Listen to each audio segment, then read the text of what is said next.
Inilahad ni DND Secretary Gilberto Gibo Chidoro na siya ay pinatawan ng sanksyon ng Communist Party of China at ang kanyang pamilya dahil umano'y sa erroneous statements na kanyang sinabi tungkol sa kanila. Sa kanyang Facebook page, sinabi ni Secretary Chidoro na siya lamang ay naglahad ng katotohanan tungkol sa West Philippine Sea at tungkol sa mga iligal na gawain ng China dito sa Pilipinas.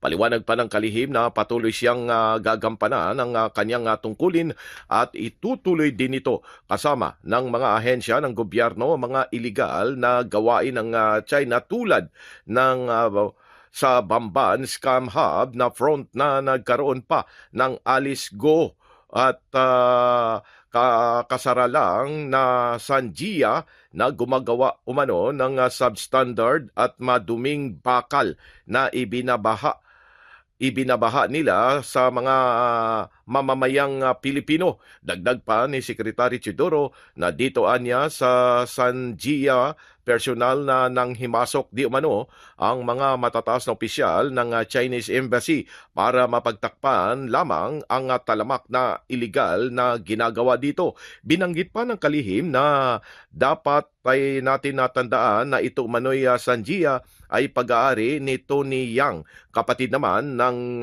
notorious na Michael Yang. Inamin anya ni Tony Yang sa Senado na fake o peke ang citizenship niya at ang delikado umano pa rito ay may napakalaking pier dito na ngayon hindi na pwedeng gamitin sa masama. Binigyan din pa ni Secretary Chidoro na hindi ito targeting ng Chinese national kundi pagsugpo ng kabalbalan umano na nagpapahina ng ating bansa. Giit pa ng kalihim na ang mga sinasabi naman niya ay walang kumukontra sa matataas na opisyal ng ibang bansa at ito ay sinasang-ayunan ng madami kaya tulong-tulong ang maraming mga like-minded partners na pagtataguyod ng Pilipinas sa UNCLOS kung saan sa People's Republic of China ay walang sumasang-ayon. Nais din naman ng kalihim na maganda sana ang defense relation ng Pilipinas sa China pero hindi maari dahil sinusubukan talaga ng People's Republic of China na sakupin ang nasa loob ng illegal na 9-dash line. Tinawag pa ni Secretary Chidoro na katrayduran kung sumang-ayong ang gobyerno ng Pilipinas dito. Dagdag pa ng kalihim na siya ay nananalig sa mga diplomats at ang DND o Department of National Defense naman umano ay pinapalakas ang Armed Forces of the Philippines upang mapatupad ng bansa ang misyon nito at hinihiling din ni Chidoro sa lahat ng nakakausap o nakakaharap niya ay tunay na galangin ang Pilipinas. Paliwanag pa ni Secretary Chidoro na dito anya naglalabag ang People's Republic of China sa dinadami-dami anya ng saliksik tungkol sa kanila at ang mga karanasan ng ibang bansa sa kanila tulad ng India. Ang leksyon ay iba ang pananaw nila sa diplomasya at ang mga rules o alituntunin na sinusunod nila.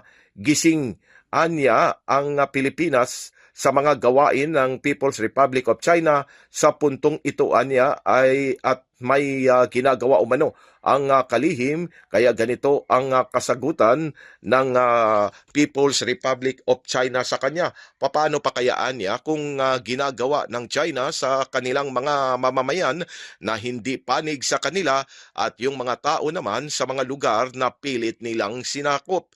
Panghuli, binanggit din ni Secretary Chidoro na makakaasa ang sambayanang Pilipino na lalo pa niyang itutuloy ang tungkulin nito at maliwanag ang estratehiya ng pagpapalakas ng national defense kabilang na rin ang pagpapatibay ng mga alyansa ng ating bansa sa mga kaalyado ng Pilipinas. Pilipinas, mula sa Campo Aguinaldo, Silvestre Rambolabay, Radyo Kayo Manggi.